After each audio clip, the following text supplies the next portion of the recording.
Comment travailler quand t'as zéro motivation? Je peux t'en parler parce que je viens simplement de me lever d'une sieste de 2 heures et demie, car j'étais tellement démotivé que c'était impossible pour moi d'aller travailler. Et forcer ne sert à rien. Je pense que tu l'as déjà expérimenté dans ta vie. Lorsque tu veux te forcer à travailler, que ce soit pour ton business, pour ton boulot, pour ton sport, pour n'importe quoi, pour n'importe quel objectif, à un moment donné, si t'as pas envie de travailler, tu vas faire les choses mal, donc tu vas perdre un temps fou parce que t'es pas productif.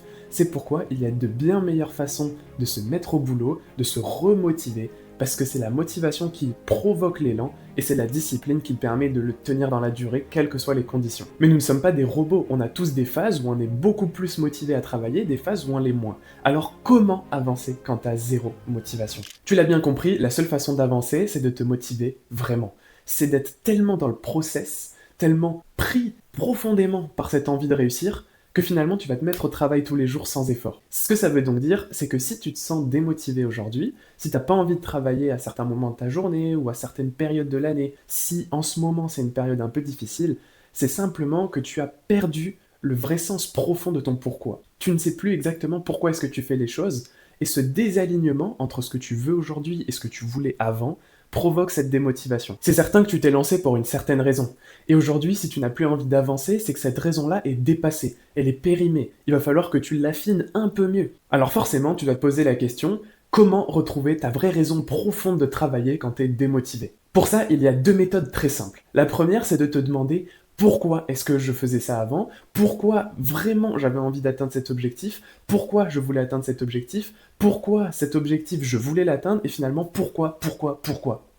Tu l'as bien compris, il va falloir chercher la raison primaire, la raison micro comme on dit, qui donne l'impression que la raison macro existe. Si par exemple tu as envie de développer ton business, c'est pas parce que tu veux simplement développer un business, c'est peut-être parce que ce business te permet de gagner de l'argent. Mais tu veux pas juste gagner de l'argent, tu veux gagner de l'argent parce que cet argent te permet d'avoir la liberté géographique et financière. C'est exactement ça que j'essaie de te dire, c'est qu'en te posant la question du pourquoi, à plein d'échelles, tu vas retomber sur la vraie raison qui te motive à travailler. Et en partant de cette raison primaire, de ce principe premier qui est le plus important et qui dirige la flamme intérieure, tu vas pouvoir ensuite remonter les échelons pour revenir à un modèle qui te ressemble et qui correspond à cette flamme primaire. Par exemple, pour moi, je me suis égaré à plusieurs reprises dans mon business parce que ma flamme intérieure était bien sûr celle d'accompagner un maximum de personnes pour être libre aussi moi-même, mais cette concrétisation de cette flamme intérieure, elle a dérivé. Au début, je voulais faire ça sous la forme de petits ateliers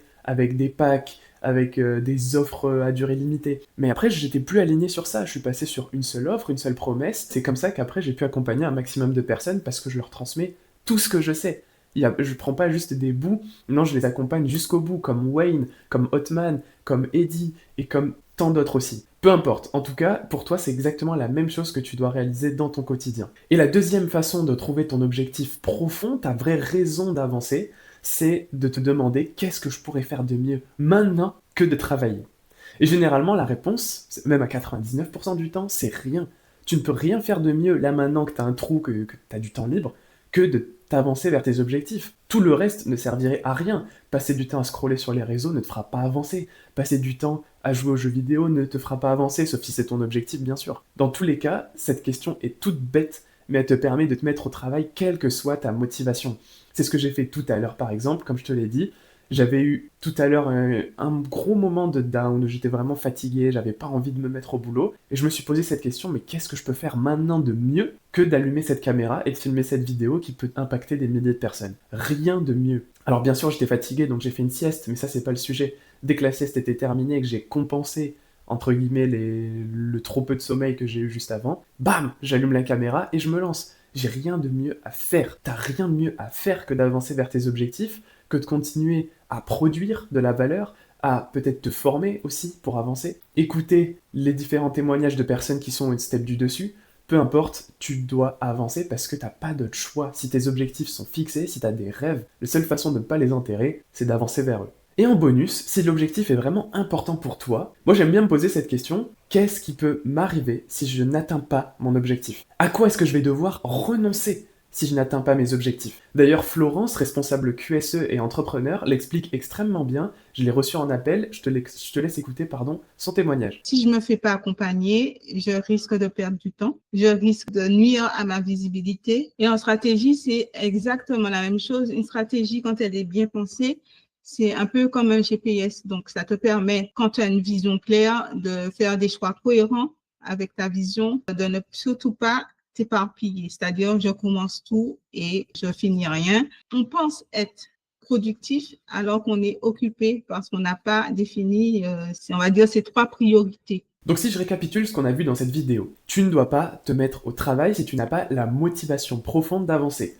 Se forcer ne sert à rien, ça va juste provoquer un désalignement entre ce que tu veux à l'instant T et ce que tu voulais avant, entre tes objectifs de maintenant et tes objectifs du passé.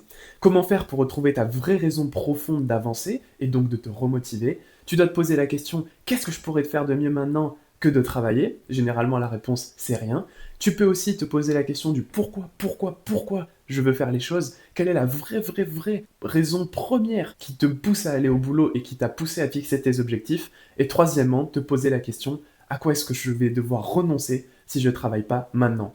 Et généralement, le jeu n'en vaut pas la chandelle. Tu te rends compte que te mettre au boulot, c'est la meilleure des choses que tu puisses faire. Tu te lances, les 5 premières minutes vont être probablement les plus compliquées, mais une fois que c'est passé, dans le flow de ta tâche, tu vas simplement oublier que tu travailles parce que c'est ta zone de génie, et ça y est, t'es parti pour batcher de la valeur pendant 1 heure, 2 heures, 3 heures, tu fais ce que tu sais faire de mieux, et finalement, une fois que tu as fini ton moment de travail, tu te dis, waouh, en fait, je me suis mis au boulot, ça a été simple, les premières minutes, ça a été la friction parce qu'il fallait se lancer, mais une fois que je suis lancé, terminé quoi. D'ailleurs, le protocole que je t'ai donné dans cette vidéo, ça fait partie des 3 techniques dans ma stratégie anti-procrastination. Si tu veux découvrir l'entièreté de la stratégie gratuitement, je te laisse cliquer sur le lien dans la description. On se retrouve là-bas.